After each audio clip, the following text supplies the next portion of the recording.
നഗരത്തിൻ്റെ തിരക്കുകളിൽ നിന്നെല്ലാം ഒഴിഞ്ഞ് ഒരു ഗ്രാമപ്രദേശത്തേക്ക് പോയാലോ? വരൂ, വെള്ളായണി ഗ്രാമം കാണാം. അഗ്രികൾച്ചർ കോളേജിൻ്റെ സ്ഥാനം ഇവിടെ ആയതുകൊണ്ട് ഓൾറെഡി വെള്ളായണി ഫേമസ് തന്നെയാണ്. ഇതൊരു ഞായറാഴ്ചയായിരുന്നു. തിരക്ക് സാധാരണയിലും വളരെ കൂടുതൽ. എന്നിരുന്നാലും ഞങ്ങൾക്ക് ഒത്തിരി കാഴ്ചകൾ വെള്ളായണിയിൽ കാണാൻ പറ്റി. ഇത് നമ്മുടെ വെള്ളായണി കായലാണേ. വീശുവിലയ്ക്ക് മീൻ പിടിച്ചപ്പോൾ കാണാനായി ധാരാളം പേര് കൂടെ കൂടി. ഒത്തിരി ആൾക്കാർ വീഡിയോയിൽ ഈ കാഴ്ചകളൊക്കെ ഒപ്പിയെടുക്കുന്നുണ്ടായിരുന്നു. ഇതിനു മുമ്പത്തെ വീശിലെല്ലാം വിഫലമായെങ്കിലും ഈ ചേട്ടായിക്ക് ഇപ്പോൾ ഒത്തിരി മീൻ കിട്ടിയിട്ടുണ്ട്. ഇത് ഞങ്ങളുടെ നാട്ടിൽ പള്ളത്തി എന്നറിയപ്പെടുന്ന മീനാണ്. വീശുവലയിൽ നിന്ന് താഴെ ഊർന്നു വീണതാണ്. കിട്ടിയ വലിയ മീനെല്ലാം ചാക്കിലും ബക്കറ്റിലുമായി ചേട്ടൻ മാറ്റിക്കൊണ്ടിരുന്നു. എന്നാൽ ആ ചെറിയ മീനുകളെ ചേട്ടൻ പരിഗണിക്കുന്നേയില്ല.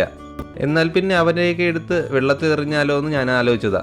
1-2 മീനുകളെ എൻ്റെ കയ്യിൽ കിട്ടുകയും ചെയ്തു. ഞാനെടുത്ത് വെള്ളത്തിൽ എറിയുകയും ചെയ്തു. പക്ഷെ അത് തെറ്റായി പോയിന്ന് കുറച്ച് കഴിഞ്ഞപ്പോൾ മനസ്സിലായി. വലിയ മീനുകളെയെല്ലാം ബക്കറ്റിലാക്കിയ ശേഷം ചേട്ടൻ്റെ കൈ അടുത്ത് പോയത് ആ ചെറിയ മീനുകളെ എടുക്കാനാണ്. അതിനുശേഷമാണ് ആ സത്യം ഞാൻ മനസ്സിലാക്കിയത്. ഈ ചെറിയ മീൻ, അതായത് പള്ളത്തി, ഇത്രയേ വലുതാവുകയുള്ളൂ. ഇവയ്ക്കിപ്പോൾ മാർക്കറ്റിൽ നല്ല വിലയാണ്. ഈ ചേട്ടൻ ആ മീൻ എടുത്ത് വെള്ളത്തിൽ എറിയുന്നത് കണ്ടിരുന്നെങ്കിൽ എന്നെയും എടുത്ത് വെള്ളത്തിൽ എറിഞ്ഞേനെ എന്നുള്ള സത്യം ഞാൻ മനസ്സിലാക്കുന്നു. അപ്പോൾ ലൈവ് മീൻ വാങ്ങിക്കണമെങ്കിൽ വെള്ളായണി കായലിൻ്റെ സൈഡിലോട്ട് പോയിക്കോളൂ കേട്ടോ. ആരോ കുളത്തിനകത്ത് അതിര് തിരിച്ച് മീൻ വളർത്തുന്നുണ്ട്. നോക്കത്താ ദൂരത്ത് താമരപ്പാടമാണ്.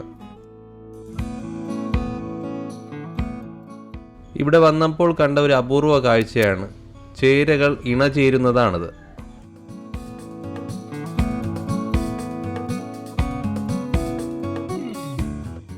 ഞങ്ങളിരിക്കുന്ന പാലത്തിൻ്റെ 2 വശവും വെള്ളായണി കായലാണ്. ഗ്രാമക്കാഴ്ചകളൊക്കെ ആസ്വദിച്ച് ഞങ്ങൾ പുഞ്ചക്കിരി ഷാപ്പിലേക്കാണ് ഇനി പോകുന്നത്. ഞായറാഴ്ച ആയതുകൊണ്ട് നേരത്തെ പറഞ്ഞുവല്ലോ, നല്ല തിരക്ക്. ഫാമിലിക്ക് ഇരിക്കാനായിട്ട് പ്രത്യേകം റൂം ഉണ്ടെങ്കിലും ഞങ്ങൾക്ക് അവിടെ ഇരിക്കാനായിട്ട് സാധിച്ചില്ല. നല്ല തിരക്കായിരുന്നു. ഫാമിലി റൂം ഇരിക്കുന്ന ഭാഗം നല്ല ആംബിയൻസ് ഉള്ള സ്ഥലമായിരുന്നു. ചെറുകുളത്തിനകത്തോട്ട് ഇറക്കി ഒരു ഫ്ലോട്ടിംഗ് മോഡലിലാണ് അവരത് ചെയ്തിരിക്കുന്നത്. ഒരു ട്രഡീഷണൽ പ്രൊഫഷണൽ ടച്ച് എവിടെയൊക്കെയോ തോന്നി. അവിടെ പോയ സമയത്തുള്ള ക്ലൈമറ്റ് ഹെവി ആയിട്ടുള്ള ചൂടായിരുന്നു. പക്ഷേ ഈ റൂമിനകത്തൊക്കെ നല്ല AC ഇട്ട പോലെ തണുപ്പമായിരുന്നു. ഓലമേഞ്ഞ പുരയുടെ ഗുണം അതാണ്. ഇരിക്കാനായി റൂമുണ്ടോ എന്ന് പരതി നടക്കുന്നതാണ്. ഈ റൂമുകളുടെ 3/4 ഭാഗവും വെള്ളത്തിൽ തന്നെയാണ്. മരത്തൂണുകളുടെ സഹായത്തോടെയാണ് ഈ റൂം ഉയർന്നു നിൽക്കുന്നത്. ധാരാളം ആൾക്കാർ സീറ്റിനായിട്ട് വെയിറ്റ് ചെയ്ത് നിൽപ്പുണ്ടായിരുന്നു. കുറേയധികം നേരം ഞങ്ങളും കാത്തുനിന്നു. പക്ഷേ രക്ഷയില്ല എന്ന് കണ്ടപ്പോൾ ഞങ്ങൾ വേറെ സീറ്റ് പിടിച്ചു. ഈ കാണുന്നത് ഇവരുടെ ഒരു ഫ്രിഡ്ജാണ്. ഇതിനകത്ത് മസാല തേച്ച് പുരട്ടി മീൻ റെഡിയാക്കി വെച്ചിട്ടുണ്ടാവും. നമുക്ക് ആവശ്യാനുസരണം ഏത് മീനാണെന്ന് പറഞ്ഞാൽ അവർ ഇവിടെ നിന്നെടുത്ത് വറുത്ത് തരും. മീൻ എടുക്കുന്ന പാടെ നമുക്കതിൻ്റെ റേറ്റ് കൂടെ അവർ പറഞ്ഞു തരും കേട്ടോ. ഈ കൂട്ടത്തിൽ തന്നെ കായൽ മീനുകളും കടൽ മീനുകളും ഉണ്ട്.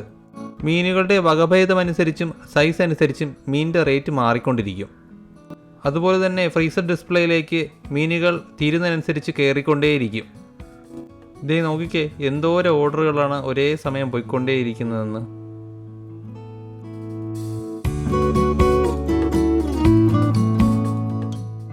ഞങ്ങൾ കുറേ അധികം സാധനങ്ങൾക്ക് ഓർഡർ കൊടുത്തു. പക്ഷേ ആദ്യം വന്നത് കള്ളും അപ്പവുമാണ്. കള്ള് കുടിക്കുമ്പോൾ തന്നെ ആ ഡിസ്ക്ലെയിമർ അങ്ങ് പറഞ്ഞേക്കാം, കള്ള് ആരോഗ്യത്തിന് ഹാനികരം. എന്തൊരു വിരോധാഭാസമായിട്ടുള്ള കാര്യമാണ് നമ്മുടെ നാട്ടിൽ നടക്കുന്നതെന്ന് ആലോചിച്ച് നോക്കിക്കേ.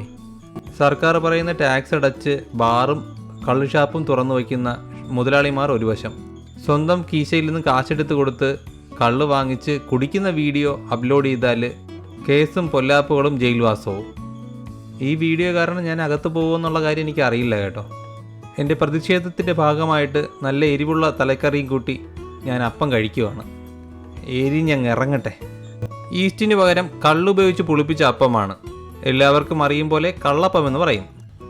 അടുത്തത് നല്ലോണം വെന്തുടഞ്ഞ കപ്പയാണേ.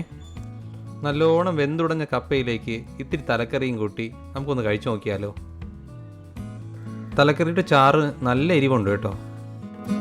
നല്ല മയമുള്ള അപ്പം. ടേസ്റ്റ് വൈസ് ഓക്കെയാണേ, ഗുഡാണ്. അടുത്ത് സ്വല്പം കള്ളൊന്ന് ടേസ്റ്റ് ചെയ്ത് നോക്കാം. തെങ്ങിൻ കള്ളെന്നാണ് അവർ പറഞ്ഞത്, എനിക്കറിയില്ല, ചിലപ്പോൾ കലക്കാകാം. നമ്മൾ ഓർഡർ ചെയ്തത് നെമ്മീൻ ചൂരയുടെ തലയാണേ.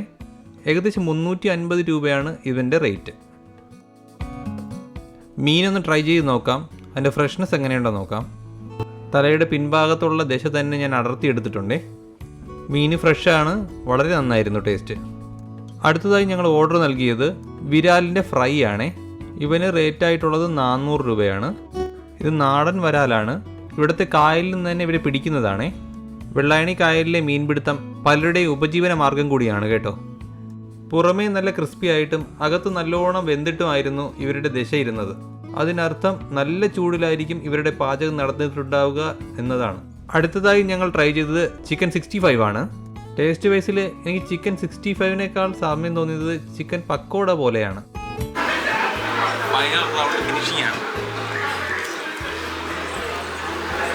മൂന്ന് നാല് കാര്യങ്ങളിൽ എനിക്ക് പുഞ്ചഗിരി ഷാപ്പിനോട് ഒരു അതൃപ്തി തോന്നി. സപ്ലയേഴ്സിൻ്റെ അഭാവം വളരെ വ്യക്തമായിരുന്നു. ഇത്രയധികം തിരക്ക് പിടിച്ച ദിവസം 1-2 സ്റ്റാഫിനെ കൂടെ അധികം അപ്പോയിൻറ്റ് ചെയ്യേണ്ടത് വളരെയധികം അത്യാവശ്യമായി എനിക്ക് തോന്നി. പോരാത്തതിന് ഭക്ഷണം കൊണ്ടുവരാനുള്ള ഡിലേ വളരെ അധികമായിരുന്നു. സ്റ്റാഫിൻ്റെ സമീപനവും ഒത്തിരി നല്ലതല്ലായിരുന്നു. ഫാമിലിയെയും കുട്ടികളെയും കുറച്ചുകൂടെ പരിഗണിക്കുന്ന തരത്തിലുള്ള അറ്റ്മോസ്ഫിയർ ഉണ്ടാക്കാമായിരുന്നു. ചില ഡിഷിന് നല്ല ഓവർ പ്രൈസിംഗ് ഉണ്ട്. 2 ദിവസം മുമ്പ് തന്നെ ഞാൻ വേറൊരു ഷാപ്പിൽ നിന്ന് ട്രൈ ചെയ്തിട്ടുണ്ടായിരുന്നു. അപ്പോൾ തലക്കറിക്കായിട്ടുള്ളത് വെറും 250 രൂപയായിരുന്നു. അതും ഇതിനേക്കാളും വലിയ തല.